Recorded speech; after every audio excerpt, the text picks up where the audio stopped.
Hi, morning everyone. Good to be together, no?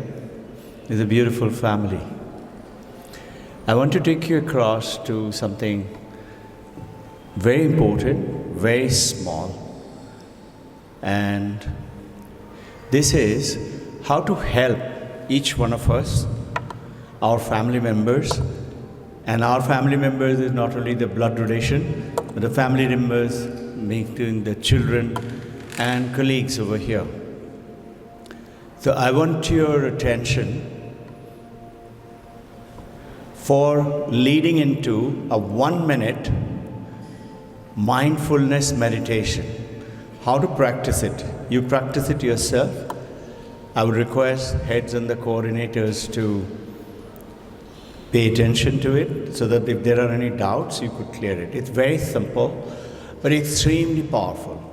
It's a billion-dollar industry today in the world, and it started off with Mahesh Yogi, who followed after Swami Vivekananda and Paramahansa Yogananda, along with Iyengar and 2 others from Mysore. Mahesh Yogi also went down.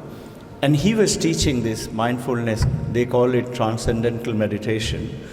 And with that, you will look beautiful, you will have no wrinkles, you will be very young, you will have no stress factor, you will live very long, no sicknesses and disease.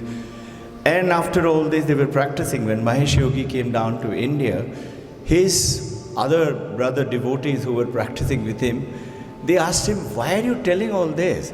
Meditation is not meant for that.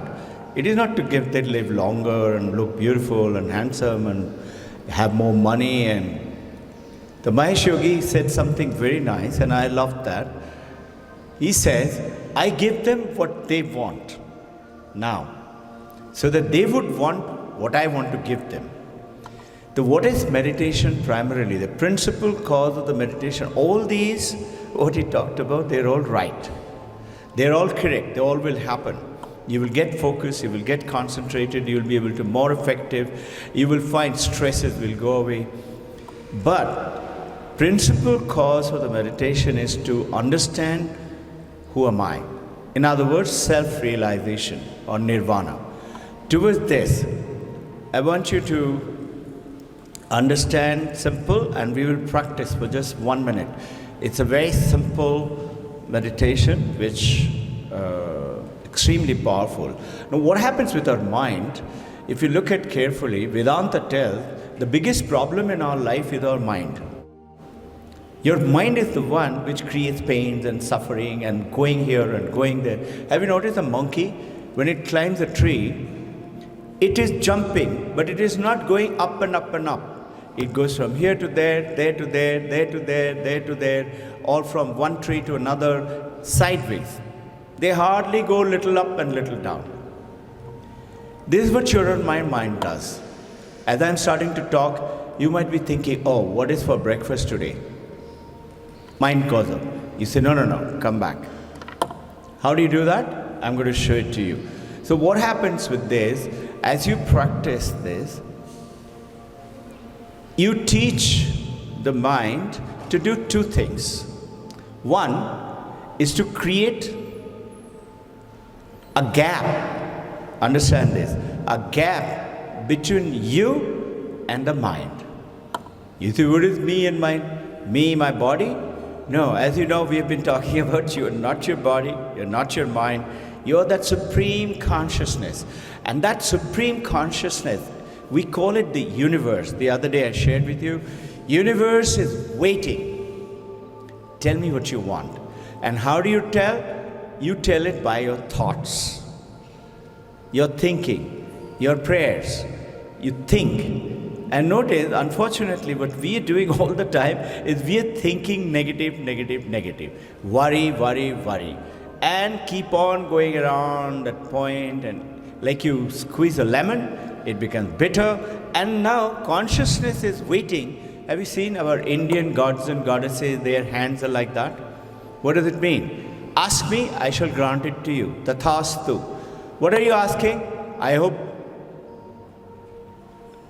I don't get a tire bus on the way. Who's asking you? I hope I don't get cancer. I hope I don't get old. I hope when I am old, I have enough money. Can you understand? You are unnecessarily directing towards the negativity. So, when you create a little gap from the mind calms down. And mind is your worst enemy, but a trained mind is your best friend. So our intention is to train the mind just like an elephant. Have you all, those of you from South and Orissa and parts of, Himalayas, they've seen how an elephant is trained. A wild elephant, a mahout cannot climb and ride. He will throw him up, trample over him. He can do anything. Now, mahout wants the elephant to go, let's say, to the left towards the temple. But elephant wants to go to the right towards the banana grove and eat bananas. Mahout cannot control the elephant. Your mind is like that elephant. It's too powerful. But trained mind is under your control, totally. And this is why you will find great masters of the world that you know. They are always peaceful and happy and joyful. I want you to help the children and yourself and your members to take it on. Very simply, not seriously, with fun. It's a great fun. You will certainly find you always got a smile. People will say, what are you doing these days? Say, why? Nothing. No. Something is there. Something is change is there. You will find it happening. Now, with this, the mind gets controlled, and the moment mind gets controlled, that consciousness, which you can't see otherwise, you and I are becoming totally unconscious. But when you create that gap, it's like Swami Vivekananda used to talk about a lake. Lots of waves are there in the lake. Some part of the lake is calm. So there you can see right down. You can even throw a coin, you can see the coin. Same lake, somewhere else little ripple, little muddy, you can't see. So our mind is like that. These ripples are called vrittis. They're all the time disturbing. Thinking this, thinking that, thinking that, thinking this. You're writing something, thinking about, and suddenly mind goes off to something. You say, no, shut up, come back to the topic. You're doing like that in your mind mainly. So, getting it back is to clear. The moment you clarify the mind, meaning calm down the mind and create a gap between you. You is who? Your consciousness, which is the universe. Universe is saying, hey, ask me. I'm ready. I've got lots of things to give it to you. But what are we doing? We're delving into the wrong things. So some of us get, some of us don't get. Why aren't everybody doing it? The question will come to your mind. Because we are ignorant and we are disconnected. Intention of yoga, chitta, vritti, duksha, nirodha is to remove the suffering and take you across. What happens then? A beautiful third sutra, Patanjali says, mind sees who you actually are. Tada drishti swarupo avasthana. Tada drishti swarupo. Your actual roop, who are you? Not this body, not a girl, not a man, not a woman, I am something different. You see that calmly and you know, okay, this is me. Now what happens? You and universe are one. Whatever you think of, you just thought of it. Not very serious, it'll come to you. How? An universe is saying, hey, listen, don't try to work out the details. I will handle the detail. You just think and forget about it. Great idea, no? So how do you do it? Very simple. 60 seconds. All right? I'm going to do it exactly 60 seconds for you. I don't have a clock, but I should be able to do it pretty okay. So you close your eyes, sit comfortably, put both legs, feet down onto the ground. Put your hands right over left. This is called Dhyana Mudra, Dhyana Mudra. Why am I asking you to do this? Please practice it with your children. Give them this gift.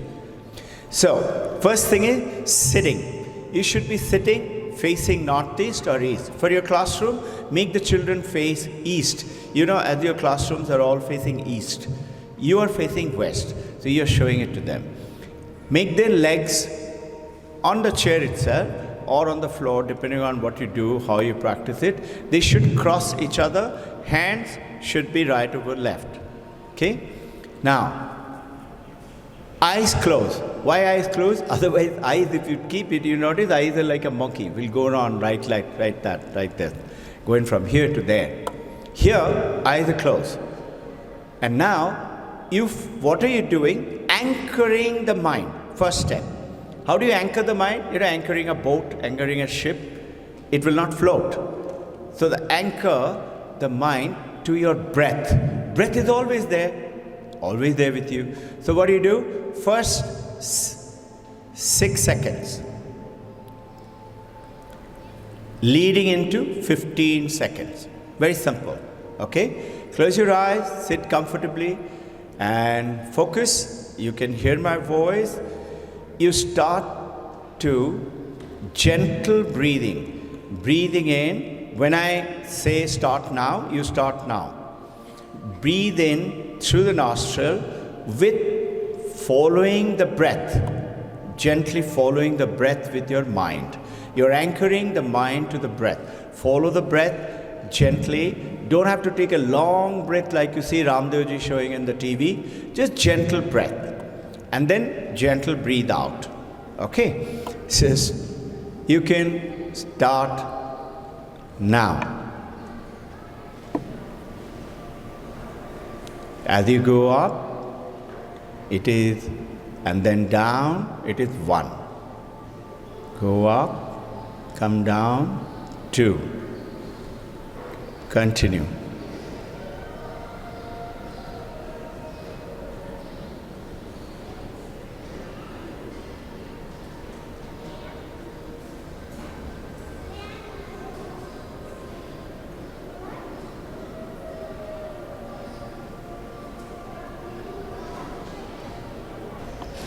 "15 seconds gone. Now, don't follow the breath. You continue to breathe, but just feel the cool sensation at the tip of the nostril. Only feel when you breathe in. And as you breathe out, feel slightly change, warm sensation of the nostril. Continue for same 15 counts.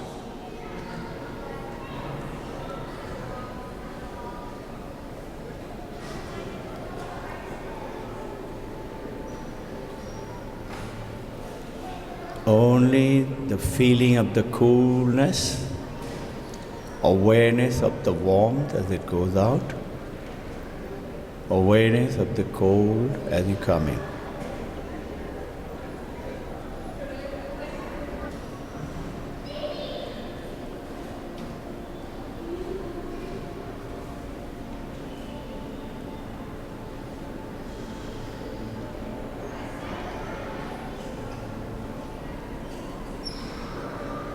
"30 seconds have gone.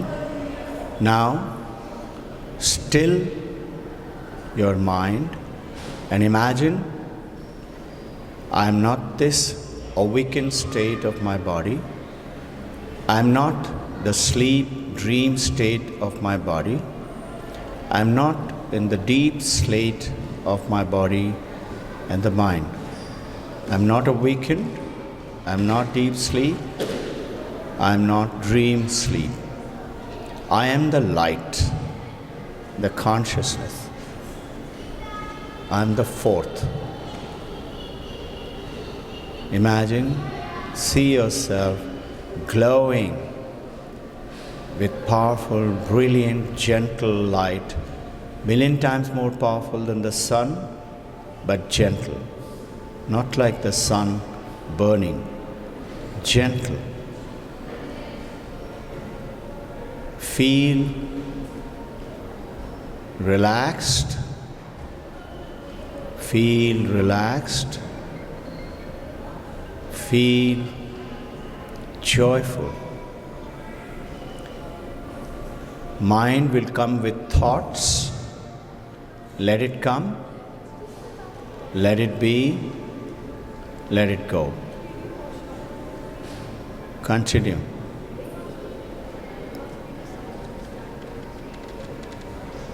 relaxed. Imagine joy. Let it come. Let it be. Let it go. Don't pay attention with the mind to the thoughts. Let them come and go.